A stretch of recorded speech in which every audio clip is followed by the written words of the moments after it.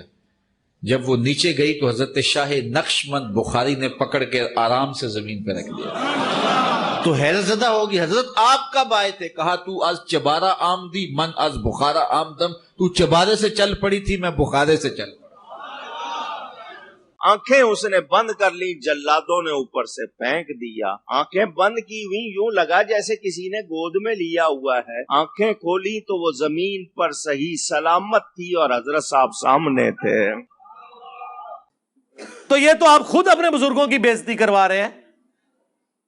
ہم اس کی انجینئرنگ نہ کریں کہ بخاری مسلم میں حدیث ہے نبی الاسلام نے کبھی کسی عورت کو ہاتھ نہیں لگایا. اس پہ آپ کہیں گے کہ جی جو ہے وہ بزرگوں کی توہین ہو رہی ہے.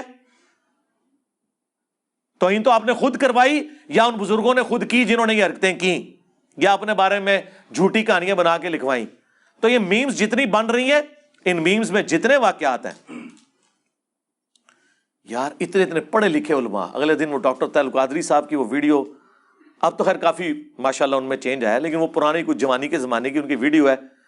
وہی واقعہ جی, شیخ عبد القادر جیلانی کے پاس ایک عورت آ گئی, وہ مرغی کا گوشت کھا رہے تھے اور وہ بچہ جو ہے وہ روکھی سوکھی کھا رہا تھا, تو اس کا دل پسیج گیا.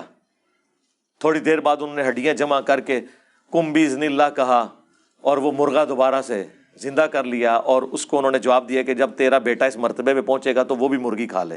حضور غوث پاک کی بارگاہ میں گئی, ادھر دیکھا آپ مرغی کھا رہے تھے اور کھا کے ہڈیاں پھینک رہے تھے, ایک جگہ ہڈیاں جمع تھی. اب ماں اور پارا اور چڑھ گیا اور کہنے لگی, اے سرکار آپ مرغیاں کھائیں اور میرا بیٹا روکھی جو کی روٹی کھائے, یہ کہاں کا سلوک ہے؟ فرمایا بیٹھ جاؤ مائی. جب کھانے سے فارغ ہوئے تو ہڈیاں جمع تھیں. آپ نے ہڈیوں سے کہا کہ ہڈیوں دوبارہ مرغا بن کے کھڑی ہو جاؤ. دیکھتے دیکھتے مرغی زندہ ہو کر کھڑی ہو گئی. آپ نے فرمایا تیرا بیٹا جب اس مقام پہ پہنچ جائے گا تو پھر جو چاہے کھاتا بھی رہے. ہمارا ایک معصومانہ سوال ہے, کیا صحابہ کرام اس مرتبے پہ پہنچے ہوئے تھے کہ جب کبھی وہ کھانا کھاتے تھے تو ہاتھ رکھتے تھے تو وہ دوبارہ سے مرغے بن جاتے تھے؟ اور وہ روکھی سوکھی اس لیے کھاتے رہے کہ وہ مرغے زندہ نہیں کر سکتے تھے؟ تیسری بات, یہ کون سا قرآن حدیث میں لکھا ہوا ہے کہ جب تک آپ مرغی کو کھانے کے بعد ہڈیوں سے دوبارہ زندہ نہ کر سکیں تو مرغی کھانا حرام ہے؟ بخاری مسلم میں لکھا ہے نبی الاسلام نے مرغ کا گوشت کھایا. جب آپ رسول اللہ کے نام پر عزتیں اویل کر کے دین کی یہ حالت بگاڑیں گے تو ہم آپ کا مذاق نہ بنائیں, پھر ہم آپ سے ڈیمانڈ نہ کریں کہ لے آؤ نا, تسی تے کہندے ہو دنیا ہر ٹائم غوث کتب ابدال نے, لے آؤ غوث کتے جے ککڑ زندہ کرے جی, مردہ زندہ کر لیتے. چھوڑ دو سرکار, سٹامپ پیپر پہ آپ کے بزرگ سے لکھوائیں گے کہ ہمارا قتل معاف ہے, انہیں شہادت کے درجے پہ پہنچائیں گے، وہ اپنے آپ کو زندہ کر کے بتا دیں، کہانی ختم۔ تخت بلقیس آ گیا سی، ٹھیک ہے سرکار، وائٹ ہاؤس لے آؤ، مارگلا ہلز پہ لا کے رکھ دو، ہاں مان لیں گے۔ اے کوڑا تے میدان، ٹرو بھی نہ، کر کے بھی نہ دکھاؤ، پھر کہنے ہو منو، تو پھر آپ بھی مانو کہ میرے اسٹوڈنٹ کہیں گے کہ جی علی بھائی نے جو ہے نا وہ مدرسہ دیوبند ایک دن کے لیے غائب کر دیا تھا، جس طرح ڈیوڈ کاپر فیلڈ نے اسٹیچو آف لبرٹی غائب کیا، دوسرے دن انجینئر صاحب نے منظور الاسلام بریلی کا مدرسہ ایک دن کے لیے غائب کر دیا۔ تو لوگ مجھ سے یہ بریلوی دیوبندی کہیں گے نا کہ دکھاؤ ویڈیو کدھر ہے، ہمارے سامنے کرو، کہیں گے نا، پھر ہم کہیں جی آپ بزرگوں کو نہیں مانتے، آپ کرامات نہیں مانتے، آپ بھی تو یہی کہیں گے نا۔ تو ہمارا یہ کہنا کوئی توہین ہے کہ کر کے دکھاؤ، مان لیں گے، کرو بھی نہ اور منوانے کی کوشش کرو، پھر تو ہم کہیں گے یار یہ زیادتی تو نہ کرو۔ تو ہمارا مقدمہ بھی سمجھیں، میں جتنی باتیں کر رہا ہوتا ہوں ریبٹل میں کرتا ہوں، اور یہ لوگ ان باتوں کے اوپر کہتے ہیں کہ دیکھیں یہ توہین کر رہا ہے۔ توہین نہیں ہوتی ہے، آپ نے جو بکواسیات ارشاد فرمائی ہوتی ہیں نا، بونگیاں شریف، ان کے جواب میں بات کر رہا ہوتا ہوں۔ تو ریبٹل میں جب بات کی جاتی ہے اس کو اس کے کھاتے میں ڈالا جاتا ہے جس نے کام ڈالا ہے۔ ڈاکٹر ذاکر نائک اگر یزید کو رضی اللہ عنہ نہ کہتا، قسطنطینیہ کی بشارت نہ فٹ کرتا، تو میں نے کبھی 2011 کو وہ جواب دینا تھا حسینیت اور یزیدیت کا تحقیقی جائزہ 10 دسمبر 2011 کو، مسئلہ 61 نہیں۔ آپ جوتیاں مارے ہمارے سروں کے اوپر، ہمیں جواب بھی نہ دینے دیں۔ اگر الیاس قادری صاحب یہ نعرہ نہ لگواتے بے خطا بے گناہ معاویہ معاویہ، تو ہم نے کبھی جواب دینا تھا کہ آپ عمار ابن یاسر کو تو یہ نہ کہیں کہ بے گناہ بے خطا، جس کو رسول اللہ بھی کہہ رہے ہیں کہ اسے باغی جماعت قتل کرے گی، صحیح بخاری 2812 اور 447، یہ انہیں اللہ اور جنت کی طرف بلائے گا، وہ جماعت جہنم کی طرف بلا رہی ہوگی، باغی جماعت، جس کو نبی علیہ السلام خود کہہ رہے ہوں کہ یہ بے گناہ شہید کر دیا جائے گا باغیوں کے ہاتھوں، جنت کی طرف بلاتے ہوئے، اسے تو آپ بے گناہ بے خطا نہ کہیں۔ اور جو مارنے والے ہیں، مروانے والے ہیں، ان کے ناموں کے آپ نعرے لگائیں تو ہم جواب نہیں دیں گے؟